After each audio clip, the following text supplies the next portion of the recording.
اچھا دیکھیں، علم العادات پہ نا ہماری گفتگو چل رہی ہے نا، علم العادات کا بڑا گہرا تعلق ہے اور علم العادات کی رموز ہمیں سمجھنے کی ضرورت ہے۔ میں آپ کو ایک بات سمجھاتا ہوں، آپ دیکھیں پورے کائنات کو اگر آپ دیکھیں گے نا، کائنات میں جتنی چیزیں آپ کو یہ ساری چیزیں 7 کے دائرے میں ملیں گی، یہ ساری چیزیں آپ کو 7 کے دائرے میں ملیں گی۔ آپ سمجھے گا بات، جیسے 7 آسمان اللہ نے قرآن کے اندر ارشاد فرمایا، ثم استوى الى السماء فسواهن 7 سماوات، سورہ بقرہ کی آیت ہے۔ اسی طریقے سے آپ دیکھیں 7 بالیاں، مثل الذین ينفقون اموالهم فی سبیل اللہ کمثل حبۃ 7 سنابل، سورہ بقرہ کی آیت ہے۔ 7 گائیں، وقال الملک انی اری 7 بقرات، 7 برس اللہ سورہ یوسف کے اندر ارشاد فرماتا قال تزرعون 7 سنین دابہ، 7 سخت سال، 7 زمین و آسمان کی تسبیحیں، 7 آسمان کا مالک، فرمایا کل من رب السماوات السبع ورب العرش العظیم، پھر فرمایا کہ 7 دن میں آسمان اللہ نے بنایا، 7 آسمان، 7 زمینیں، اللہ الذی خلق 7 سماوات ومن الارض مثلہن، 7 راتیں، سخر علیہم 7 لیالی وثمانیۃ ایام، یہ ساری چیزیں آپ دیکھیں۔ 7 دروازے، جہنم کا جب ذکر ہوا کہ دوزخ کے 7 درجات ہیں، لہا 7 ابواب لکل باب منہم جزء مقسوم، 7 دروازے، 7 درجات جہنم کے بیان کیے گئے، جہنم، لظما، حطمہ، سعیر، سقر، جحیم، حاویہ۔ اسی طرح سے دیکھیں آپ 7 سمندروں کی سیاہیں، 7 اصحاب کہف۔ کہنے کا مقصد یہ ہے کہ عادات کی ایک بڑی اہمیت ہے۔ جو بندہ عادات کی رموز کو، عادات کے اشارے اور کنایات کو دسترس حاصل کر لیتا ہے نا، تو بہت ساری چیزیں اس پر آسان ہو جاتی ہیں۔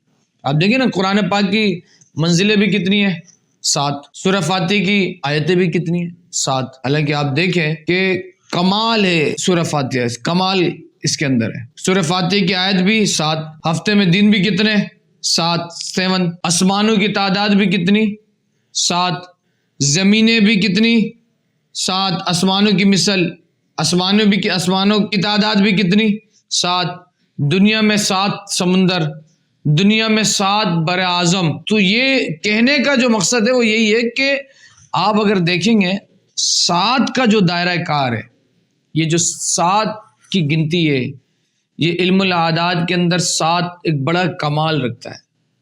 ایسے تو اصل جو کاؤنٹنگ ہے علم العادات کی وہ 1 سے 9 ہی ہے، 1 سے 9۔ ہر لفظ کا کوئی نہ کوئی عدد ہے، پھر اس کے معاملات ہیں، اس کے موکلات ہیں، وہ ساری چیزیں۔ جب ہم علم العادات پہ انشاءاللہ، میرا ذہن ہے کہ ہم اس پر انشاءاللہ تفصیلی گفتگو بھی کرتے رہیں گے۔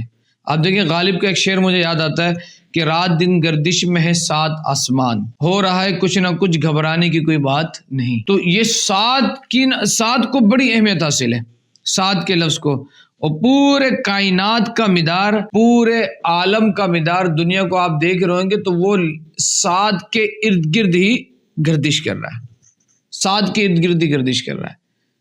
تو جب بندہ علم العادات کے راز کو سمجھنے لگتا ہے، علم العادات کو پہچاننے لگتا ہے، تو پھر اس پر یہ ساری چیزیں کھلنے لگ جاتی ہیں۔ جو بزرگوں کو جو طریقہ کار ہوتا ہے نا کہ بھئی کسی بھی عمل کو اتنا پڑھا جائے، اس عمل کو اتنا پڑھا جائے، جو تعداد رکھی گئی ہے اس کی حکمت ہی یہی ہے۔ آپ دیکھیں ایک تالا ہے، اس کی چابی، اگر اس کے دانت جو ہے نا وہ زیادہ ہوں، چابی کے دانت سمجھتے ہیں نا، جو چابی ہوتی ہے اس کے جو دانت ہوتی ہیں، اگر وہ ایک زیادہ ہو تو تالا کھلے گا، اگر ایک دانت کم ہو تالا کھلے گا۔ اس کے اتنے ہی دانت چاہیے جس سے اس کا تالا کھلے۔ تو یہی معاملہ جو ہے نا وظائف کے اندر ہوتا ہے، یہی معاملہ اوراد و وظائف عملیات میں چلہ کشی کے اندر ہوتا ہے کہ عادات کو ایک خاص نسبت حاصل ہے، اور وہ نسبت بزرگوں کا اپنا تجربہ ہے، بزرگوں کا اپنا طریقہ ہے کہ کس بزرگ نے، کس ولی نے، اس کے عامل نے اس کو کس طرح سے پڑھا، کتنی تعداد میں پڑھا کہ اس کے اثرات نظر آنے لگے، اس سے اس کے فوائد و ثمرات نظر آنے لگے کہ اس اسم کو اتنا بار پڑھا جائے، اس اسم کو اتنے بار پڑھا جائے، تو پھر اس کے فوائد و ثمرات آتے ہیں۔ اسی لیے اللہ تبارک و تعالیٰ فرماتا ہے کہ ہم نے ہر شے کو ایک عدد میں رکھا ہے، ایک عدد میں رکھا ہے۔ آپ دیکھیں نا نماز بھی ایک ٹائم پیریڈ کے حساب سے فرض ہے۔ بھئی بندہ صبح اٹھے اور بولے یار چلو پورے دن کا ہے صبح ہی پڑھ لیتا ہوں، یا صبح پڑھنے کی ضرورت نہیں، پورے دن 5 نمازیں رات کو پڑھ لیتا ہوں، نہیں، ایک وقت مقرر ہے جس پر اللہ فرما رہا ہے کہ ان الصلاۃ کانت المؤمنین کتابا موقوتا، ایک وقت مقرر پر فرض ہے۔ اور جن لوگوں کے سامنے علم العادات کے راز کھلے ہیں وہ کمال کو پہنچے. آپ دیکھیں اعلیٰ حضرت امام احمد رضا خان بریلی رحمۃ اللہ تعالیٰ علیہ، آپ نے جتنے اپنے رسالے لکھے نا فتاوی رضویہ کے اندر، آپ جب اس آپ کے رسالے کا ٹائٹل پڑھتے ہیں اور جس دن آپ نے لکھا، جس مہینے میں لکھا، آپ جب ان دونوں کو جوڑتے ہیں تو علم الاعداد کے حساب سے دونوں کے اعداد ایک ہی نکلتے ہیں. تو یہ بڑا ایک کمال ہے، اور انشاءاللہ ہم جو ہے نا اس علم الاعداد کے اوپر یہ گفتگو کریں گے، اور پھر علم الاعداد سے کس طرح سے کام لیا جاتا ہے، علم الاعداد سے کس طرح سے لوگوں کے بارے میں پتہ کیا جا سکتا ہے کہ آیا کہ اس کو روحانی مسئلہ ہے، آیا کہ اس کو جسمانی مسئلہ ہے، آیا کہ اس کو جناتی مسئلہ ہے.